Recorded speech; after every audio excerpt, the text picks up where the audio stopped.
everyone, welcome back to this episode. Really excited for yours to join in because today we have Ernest and me, and we're going to talk a little bit about leadership in the Asian context, and what is evolving, what's changing. And you're really hearing from Asian people living in Asia, right? I'm from Singapore and Ernest is from Hong Kong, and you're going to hear from our perspectives what is changing, what's evolving, and from real locals who are living within Asia, growing up here, and bring together ideas and thoughts about how the democratization of coaching, of training, of learning, of leadership is impacting this side of the world here. So Ernest, would you like to tell us a little bit about leadership that's happening in Asia right now, from your perspective? Yes，hello， 大家好，我係 Ernest 啊，非常之高興咧，今日咧又再同阿 Jedi 咧一齊喺度咧同大家分享下關於 leadership 啊，我哋叫做領導力。OK， 其實咧喺我哋亞洲嘅世界啦，亞洲人嘅文化啦，好多時候咧講領導力咧，好多時候都係好似一個軍官咁啊，或者我哋傳統嘅教育咧都係我講跟住你做 ，I say and you do，yeah. So is it similar in Singapore in the past?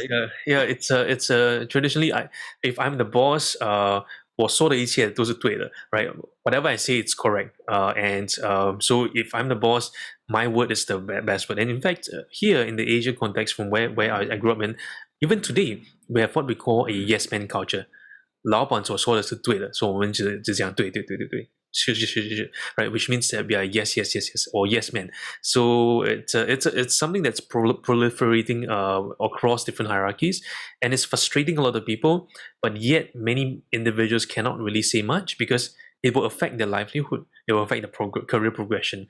So this becomes a systemic issue across leadership structures about telling you, listen to me, I have more experience than you, I am older than you, 我吃盐比你吃饭更多 right?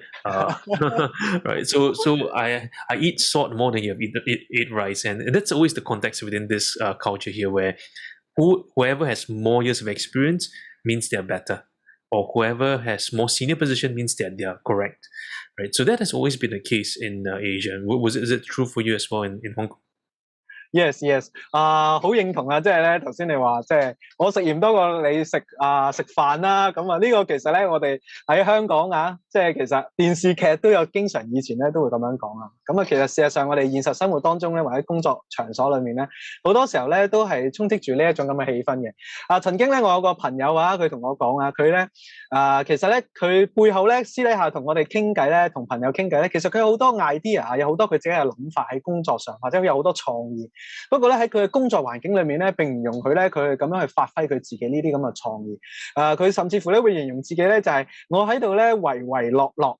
呢個字咧非常之特別啦！我喺我嘅公司裏面咧，我唯唯諾諾就 OK 㗎啦，做到咁樣咧就我就會好安全㗎啦。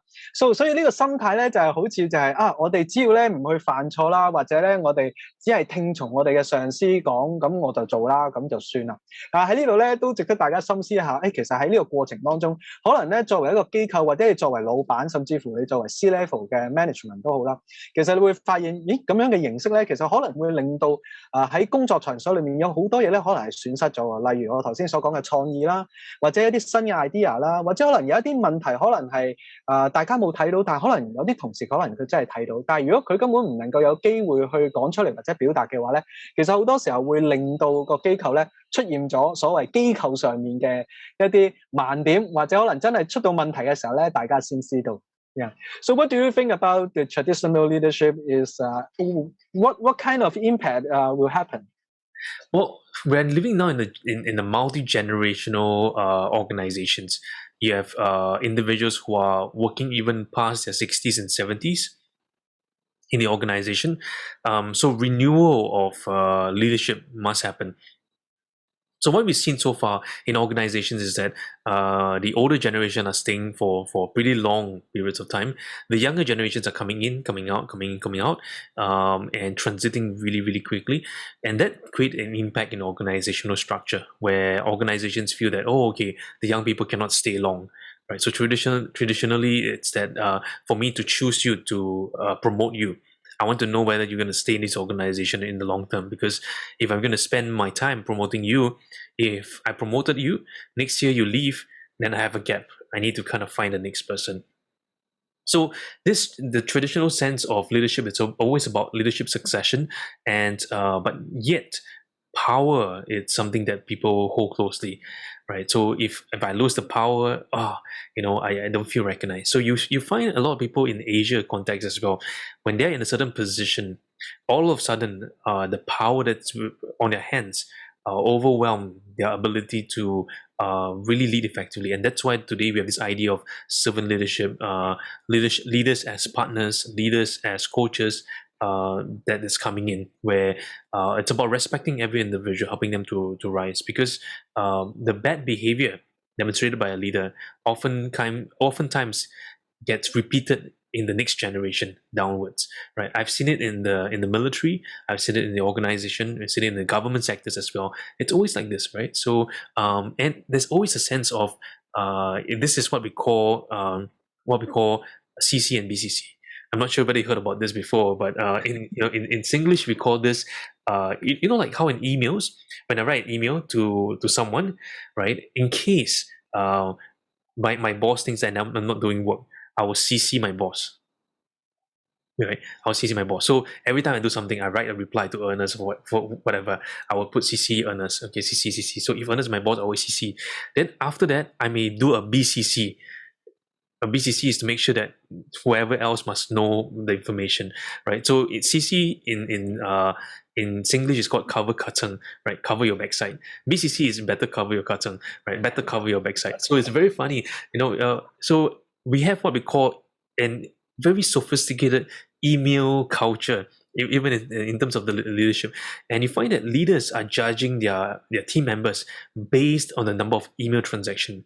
So end up, every single day, I remember last time when I was working, I would spend a few hours just replying email in the morning, we hardly have time to do any work, because half the time you're replying this email, replying another email, replying email. So we become email warriors rather than really doing the work, right? So I guess what must happen here in the leadership context is we need to fundamentally change the culture. It has to start from the top. You say, hey, guys, let's really stop too much email communication.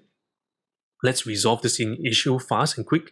If we need to set a call, let's set a call. Let's have a roundtable call. Let's quickly get a group call. Let's get moving, right? Because if I'm going to email you, email me, it's just going to take. I got so many different emails to reply, and it's just not effective.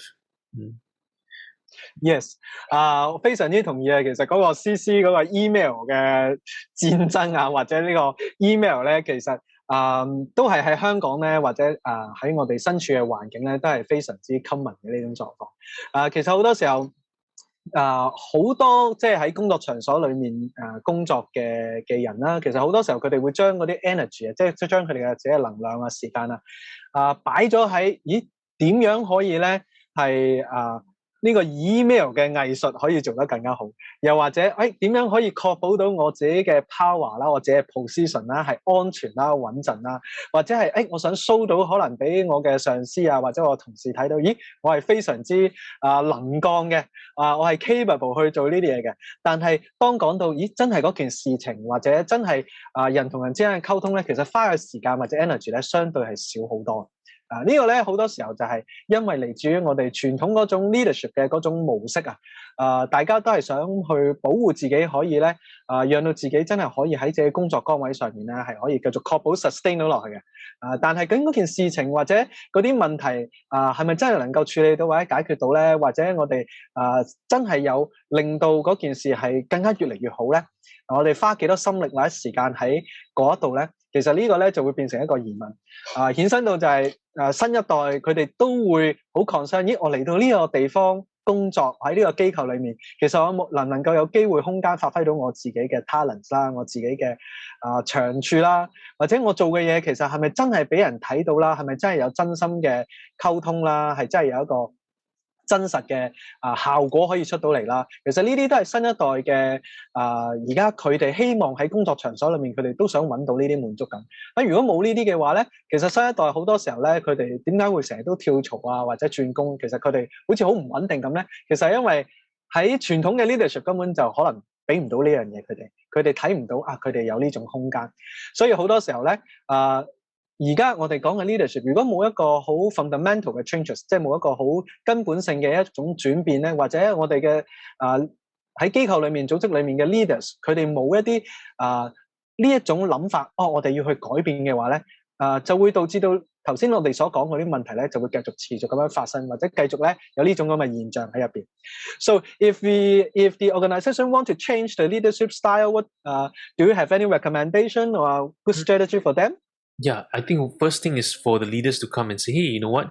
I think it's time to change. I think it's let's have a coach, to really work with us. And that's one of the things that we always say: the coach as the catalyst, the coach as the change agent. Or actually, the coaching is the one that's the catalyst. The coach is there to really support that process for the leaders. And one of the best ways is actually getting an external coach for leaders to kind of work to kind of redefine what leadership is in the future, right? A lot of people said, it's about leadership challenge, it's about situational leaders and stuff. So we learned so many concepts of coaching, but we never really learned the heart of coaching, which is having a coach to work with the leaders. Or we hear about situational leadership, we hear about what you call servant leadership, charismatic leadership, authentic leadership, all kinds of funny leadership models out there.